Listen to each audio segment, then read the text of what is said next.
कल रात एक ऐसा वाकया हुआ जिसने जिंदगी की कई पहलुओं को छू लिया। करीब शाम के 7 बजे न गए, मोबाइल की घंटी बजी। फोन उठाया तो इधर से रोने की आवाज़। मैंने चुप कराया और पूछा कि भाभी जी आखिर हुआ क्या। इधर से आवाज़ आई, आप कहाँ हैं और कितनी देर में आ सकते हैं। मैंने कहा आप परेशानी बताएं और भाई साहब कहाँ हैं और माँ जी किधर हैं, आखिर हुआ क्या है। लेकिन इधर से सिर्फ एक ही रट के आप फौरन आ जाइए। मैं इसे मुतमईन करते हुए कहा कि 1 घंटा लगेगा पहुंचने में। जैसे तैसे घबराहट में पहुंचा, देखा कि भाई साहब जो हमारे जज दोस्त हैं सामने बैठे हुए हैं। भाभी जी रोना चीखना कर रही हैं।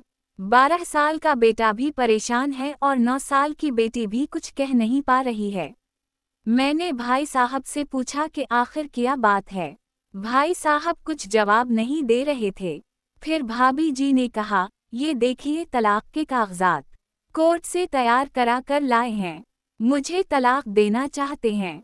मैंने पूछा, ये कैसे हो सकता है, इतनी अच्छी फैमिली है, 2 बच्चे हैं, सब कुछ सेटल्ड है। पहली नज़र में मुझे लगा कि ये मजाक है, लेकिन मैंने बच्चों से पूछा दादी किधर है, तो बच्चों ने बताया पापा इन्हें 3 दिन पहले नोएडा के ओल्ड एज होम में शिफ्ट कर आए हैं।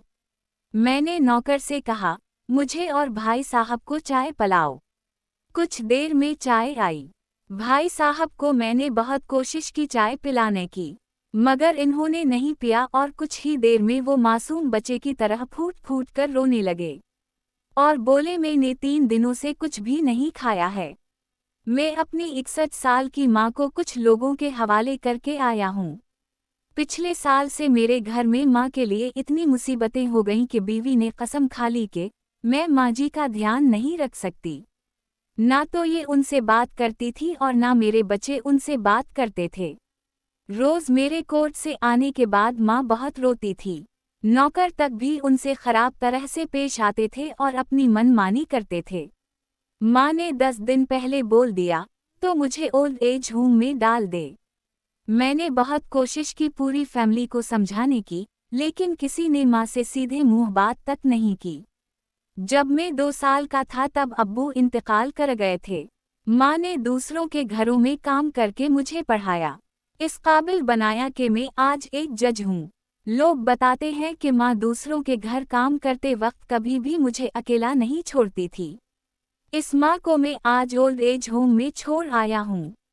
मैं अपनी माँ की एक एक दिक को याद करके तड़प रहा हूँ जो इन्होंने सिर्फ मेरे लिए उठाए थे। मुझे आज भी याद है जब मैं मैट्रिक के इम्तिहान देने वाला था। माँ मेरे साथ रात रात भर बैठी रहती थी। एक बार जब मैं स्कूल से घर आया तो माँ को बहुत ज़बरदस्त बुखार में मुब्तला पाया।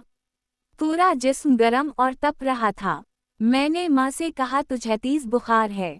तब माँ हंसते हुए बोली अभी खाना बनाकर आई हूँ इसलिए गर्म है।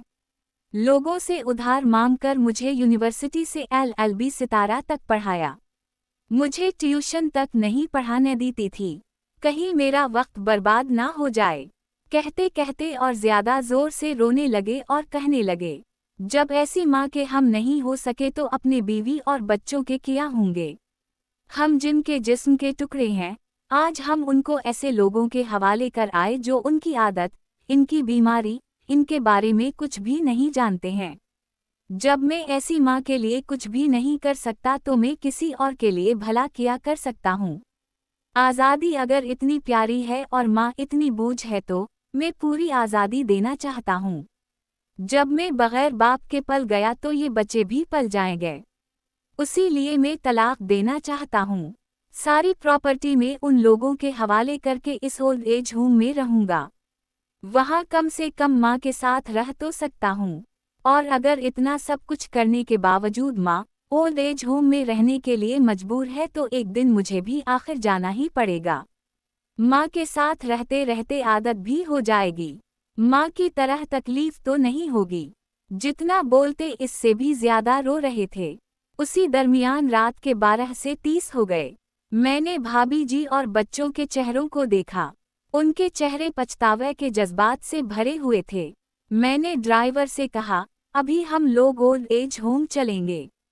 भाभी जी, बच्चे और हम सारे लोग ओल्ड एज होम पहुंचे। बहुत ज्यादा दरखास्त करने पर गेट खिला। भाई साहब ने गेटकीपर के पैर पकड़ लिए। बोले मेरी माँ है, मैं इसे लेने आया हूँ। चौकीदार ने पूछा, क्या करते हो साहब? भाई साहब ने कहा, मैं एक जज हूँ। इस चौकीदार ने कहा, जहाँ सारे सबूत सामने हैं, तब तो आप अपनी माँ के साथ इंसाफ नहीं कर पाए, औरों के साथ क्या इंसाफ करते होंगे साहब? इतना कहकर हम लोगों को वहीं रोककर वो अंदर चला गया। अंदर से एक औरत आई जो वार्डन थी। इसने बड़े जहरीले लफ्ज में कहा, 2 बजे रात को आप लोग ले जाकर कहीं उसे मार दें तो मैं अल्लाह को क्या जवाब दूंगी।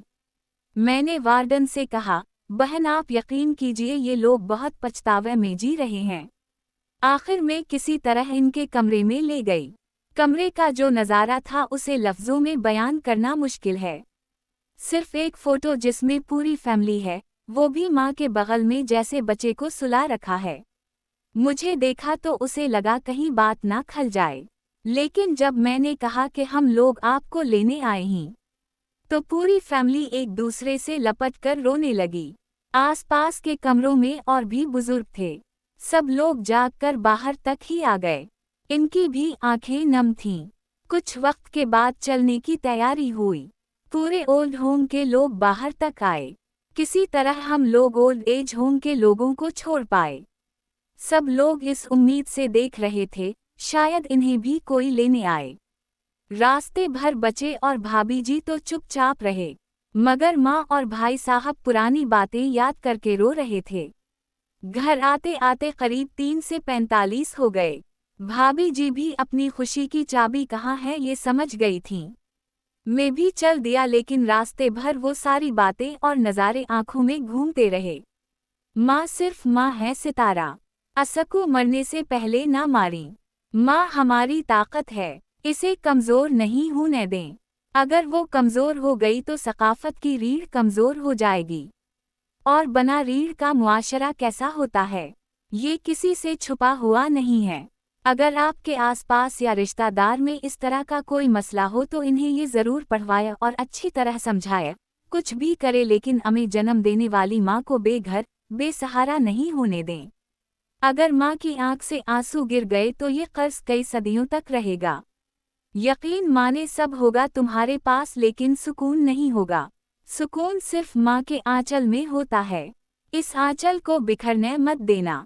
इस दिल को छू लेने वाली दास्तान को खुद भी पढ़ें और अपने बच्चों को भी पढ़ाएं ताकि इससे अबरत हासिल कर सकें। बच्चों, अगर आप भी जन्नत में जाना चाहते हो तो अपनी अम्मा और पापा की खिदमत करें सितारा।